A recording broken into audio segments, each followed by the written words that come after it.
Bismillahirrahmanirrahim. Assalamualaikum warahmatullahi wabarakatuh. Perkenalkan, nama saya Usep Suherlan. Di sini saya akan mencoba menjelaskan bab 10 dari pelajaran pendidikan agama Islam, yaitu membiasakan hidup berlandaskan hukum Islam, kelas 10 semester 2. Al-Quran sebagai hukum Islam pertama. Pengertian. Menurut bahasa Al-Quran berarti bacaan atau dibaca. Sedangkan Al-Quran dalam kajian ilmu fikih adalah objek utama dalam kegiatan penetapan suatu hukum. Jadi dalam kajian ilmu fikih itu Al-Quran adalah objek pertama dalam kegiatan penetapan suatu hukum. Tapi kita tidak bisa menghakimi atau menghukum salah satu perkara dengan Al-Quran saja, tetapi harus didampingi atau harus disandingkan dengan hadis-hadis. Sedangkan menurut istilah Al-Quran berarti kalam Allah Subhanahu wa taala yang diturunkan dengan perantara malaikat Jibril kepada Nabi Muhammad SAW secara berangsur-angsur. Dan yang pertama surat yang diturunkan kepada Nabi Muhammad SAW yaitu Quran surah Al-Alaq. Kemukjizatan Al-Quran.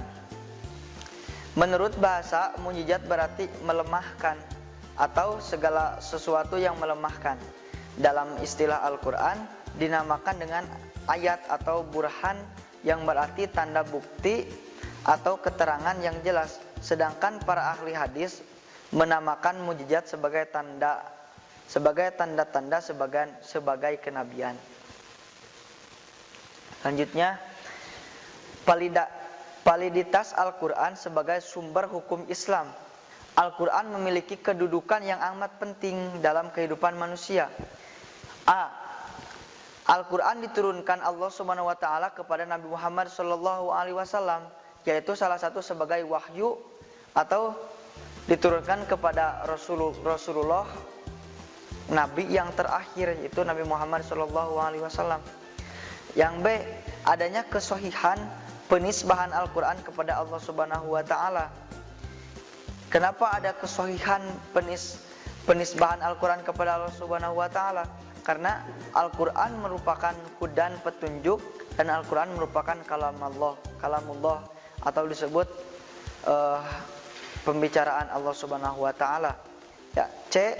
Al-Quran merupakan mukjizat yang terus lestari sepanjang masa, baik lafal maupun redaksi bahkan substansinya. Jadi Al-Quran tidak akan pernah luntur meskipun masa waktunya sudah berbeda lagi, karena Al-Quran dijaga oleh Allah Subhanahu wa taala. D. Dengan adanya keyakinan mendalam terhadap eksistensi Al-Quran sebagai kitab terakhir yang paling lengkap dan sempurna yang menyangkup akidah, ibadah, akhlak dan etika. Selanjutnya, kandungan isi Al-Quran sebagai hukum. Macam-macam hukum yang terkandung dalam Al-Quran. Yang pertama, hukum akidah, masalah keyakinan kepada Allah Subhanahu wa taala. Di antaranya seperti ketika kita menelaah tentang akidah, salah satunya yaitu rukun iman, yaitu iman kepada Allah Subhanahu wa taala, kepada malaikatnya, kepada kitab-kitabnya, kepada Rasulullah, hari akhir, dan qada dan qadar. B. Hukum-hukum akhlak. Jadi di dalam Al-Quran sebagai hukum itu ada hukum-hukum, salah satunya yaitu hukum-hukum akhlak, yaitu hukum yang terkait erat dengan masalah yang harus dipakai sebagai hiasan hidup bagi mukhalaf, seperti keutamaan dan menghindarkan diri dari kehinaan. Karena hadis Rasulullah atau Rasulullah Shallallahu Alaihi Wasallam diturunkan ke alam dunia ini yaitu untuk menyempurnakan akhlak. Innama bu'istu liutammima makarimal akhlak. Selanjutnya hukum-hukum amal, yaitu hukum yang berkaitan erat dengan perbuatan mukhalaf. Di antaranya sholat, zakat, puasa, akad, jual beli dan lain-lain. Selanjutnya, keistimewaan Al-Quran dibandingkan kitab samawi yang lainnya. Al-Quran terpelihara dari tahrif atau perubahan dan dari tabdil atau pergantian, sesuai dengan firman Allah Subhanahu wa taala dalam Quran surat Al-Hijr ayat 15. A'udzu billahi minasyaitonir rajim. Inna nahnu nazzalna dzikra wa inna lahu lahafizun. Yang artinya sesungguhnya kamilah yang menurunkan Al-Quran dan pasti kami pula yang akan memeliharanya. Jadi Al-Quran itu terpelihara. Selanjutnya, keistimewaan Al-Quran dibandingkan dengan kitab samawi yang lainnya. Al-Quran menyeimbangkan antara kebutuhan dunia dan akhirat. Mengapa demikian? Karena di dalam Al-Quran sudah diatur kehidupan dunia dan kehidupan yang akan kita alami di akhirat nanti. Misalkan contohnya kehidupan dunia kita dari tata cara menuntut ilmu, tata cara menghormati kepada sesama, tata cara menghormati kepada guru, itu sudah dicangkup atau sudah mencakup hukum-hukum dunia dan hukum-hukum akhirat di dalam Al-Quran. Selanjutnya, Al-Quran adalah penawar atau obat.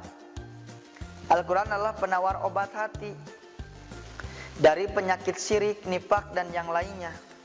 Karena di dalam Al-Quran terdapat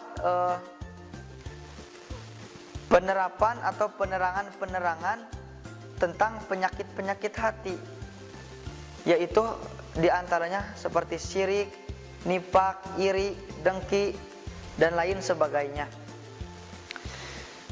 Poin selanjutnya, Al-Quran akan memintakan syafaat kepada Allah Subhanahu wa taala. Jadi, seseorang yang gemar membaca Al-Quran dan gemar memanfaatkan apa-apa isi kandungan dalam Al-Quran, maka Al-Quran tersebut di yaumil akhir, yaumil jaza akan memintakan syafaat kepada Rasulullah SAW. Poin selanjutnya, di dalam Al-Quran terdapat kisah-kisah yang nyata seperti kisahnya para nabi. Bahkan di dalam Al-Quran telah diterangkan atau mengkisahkan diantaranya kisah para nabi dan rasul, kehidupan kita di akhirat nanti, kehidupan kita di dunia. Di dalam Al-Quran itu sudah diatur segala hukum-hukum, segala program-program kita menjalankan kehidupan sehari-hari, baik kehidupan di dunia maupun kehidupan di akhirat. Hadis sebagai sumber hukum Islam kedua. Pengertian. Menurut para pakar ilmu hadis, hadis mempunyai beberapa sinonim, yaitu sunnah, khobar, dan asar. Secara etimologi, hadis berasal dari kata benda atau isim, at-tahdis, yang diartikan al-ikhbar, yang berarti pemberitaan, perbuatan, dan persetujuan yang disandarkan kepada Nabi Muhammad SAW.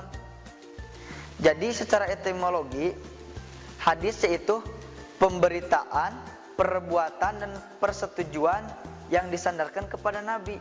Atau hadis itu bisa disebut juga pembicaraan Nabi, karena di situ hadis banyak pembagiannya.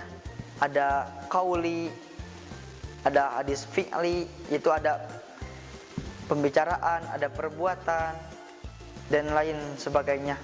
Selanjutnya, istilah yang dipakai dalam ilmu hadis. Yang pertama adalah matan. Matan adalah materi yang disampaikan perawi. Yang kedua adalah rawi, yang artinya orang yang meriwayatkan. Ada ya, kalau di akhir hadis itu biasanya ada yang rawahu, atau ya itu yang disebut rawi, yaitu orang yang meriwayatkan. Nomor 3 yaitu sanad, rangkaian orang yang menjadi perantara orang sampai kepada Nabi Muhammad SAW. Misalkan ketika Nabi berbicara tentang tata cara berakhlakul karimah, Nah, ada sahabat yang mendengarkan pembicaraan Nabi. Lalu orang tersebut yang mendengarkan membuat sebagai orang tersebut yang disebut sanad, yaitu perantara sampai kepada Nabi, atau bisa disebut orang pertama yang mendengar pembicaraan Nabi, melihat kelakuan Nabi, melihat tata cara akhlakul karimah Nabi. Lalu orang tersebut sebuah hadis yang disebut dengan rawi, yaitu orang yang meriwayatkannya. Yang kedua itu bagian kedua, komponen-komponen hadis. Yang pertama hadis perkataan atau qauli yang disebutkan tadi. Yang kedua hadis perbuatan, yaitu fi'li. Dan yang ketiga yaitu hadis persetujuan yang disebut dengan takriri. Selanjutnya, fungsi hadis terhadap Al-Quran. Fungsi hadis terhadap Al-Quran secara umum adalah untuk menjelaskan makna kandungan Al-Quran yang sangat mendalam dan global. Firman Allah Subhanahu wa taala dalam Quran surat An-Nahl ayat 44, A'udzu billahi minasyaitonir rajim. Bismillahirrahmanirrahim. Bil bayyinati waz zubur wa anzalna ilaika dzikra litubayyana lin-nasi ma nuzzila ilaihim wa la'allahum yatafakkarun. Artinya, mereka kami utus dengan membawa keterangan-keterangan mukjizat dan kitab-kitab, dan kami turunkan az-zikr atau Al-Quran kepadamu agar engkau menerangkan kepada manusia apa yang telah diturunkan kepada mereka dan agar mereka memikirkan. Quran surat An-Nahl ayat 44. Selanjutnya, ijtihad sebagai hukum Islam ketiga selain Al-Quran dan hadis. Sebagai hukum Islam ada yang dinamakan dengan ijtihad. Apa itu ijtihad? Baik, kita simak penjelasan berikut. Pengertian ijtihad. Kata ijtihad secara etimologis berarti bersungguh-sungguh dalam menggunakan tenaga baik fisik maupun pikiran. Sedangkan menurut istilah, ijtihad adalah mencurahkan seluruh kemampuan secara maksimal baik untuk mengeluarkan hukum syar'i maupun dalam penerapannya. Fungsi ijtihad selain fungsi Al-Quran sebagai landasan hukum dan hadis, ijtihad juga mempunyai fungsi-fungsinya. Di antaranya, satu, untuk menguji kebenaran riwayat hadis. Kedua, untuk mengembangkan prinsip hukum yang terdapat dalam Al-Quran dan Sunnah. Ketiga, sebagai upaya memahami redaksi ayat atau hadis. Bentuk-bentuk ijtihad itu ada dua. Bentuk-bentuk ijtihad ada dua. Yang pertama qiyas, yang kedua adalah ijma atau kesepakatan para ulama. Selanjutnya, hukum taklif. Pengertian hukum taklif. Hukum taklif disebut juga hukum syar'i, yaitu ketentuan Allah Subhanahu wa taala yang harus dilaksanakan oleh setiap orang mukallaf atau mukmin muslim baligh dan berakal sehat dengan konsekuensi dan sanksi yang telah ditentukan. Selanjutnya, pembagian hukum taklif. Yang pertama, wajib atau fardu.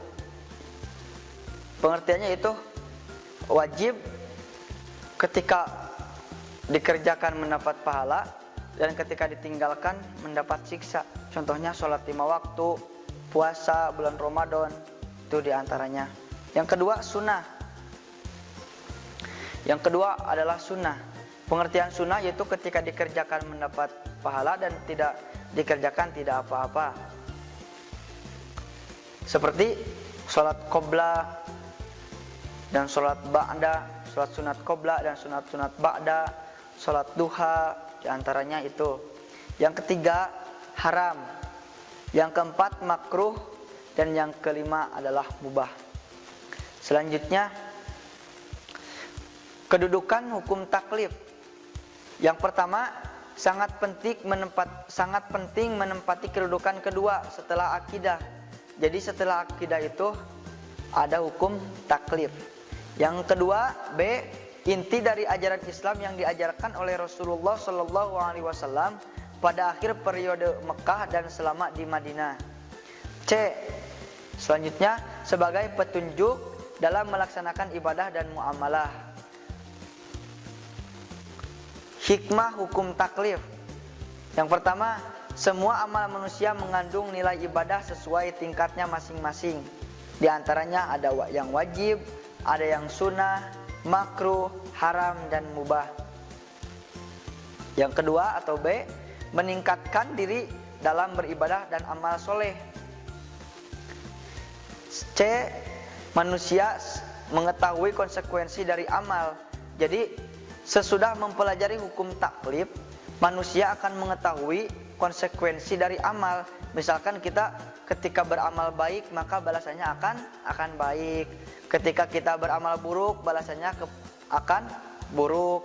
Ketika kita memakan suatu hal yang diharamkan oleh Al-Quran, oleh Allah Subhanahu wa Ta'ala, maka efeknya juga akan tidak baik untuk kesehatan. C, manusia mengetahui konsekuensi dari amal perbuatannya, sehingga lebih berhati-hati dalam bertingkah laku. Karena seseorang yang sudah mempelajari hukum taklif, mengetahui dampak-dampak atau akibat-akibat ketika melaksanakan pekerjaan yang tidak jujur, akan berdampak kepada dirinya masing-masing. D, hidup tentram dan tenang karena telah menjalankan kewajiban. Yang E, meningkatkan keimanan dan keimanan hablum minannas dan hablum minallah. Jadi seseorang yang sudah mempelajari hukum taklif akan meningkatkan kualitas ibadahnya, yaitu diantaranya hablum minannas dan hablum minallah. Hablum minannasnya baik, berarti hablum minallahnya harus lebih baik lagi. Jadi kesimpulan pada pelajaran kali ini, lakukanlah yang terbaik menurut agama dan hukum-hukum syara. Terima kasih, semoga bermanfaat untuk kita semuanya. Wabillahi taufiq wal hidayah. Wassalamualaikum warahmatullahi wabarakatuh. Kunjungi sosial media lainnya seperti website kami di pkbmalfata.com, Facebook PKB Malfata Mananjaya, Instagram PKB Malfata Official. Dan terima kasih telah klik video ini. Jangan lupa like, comment, share, dan subscribe untuk menunjukkan dukungan kamu terhadap channel ini. Enjoy the video PKB Malfata.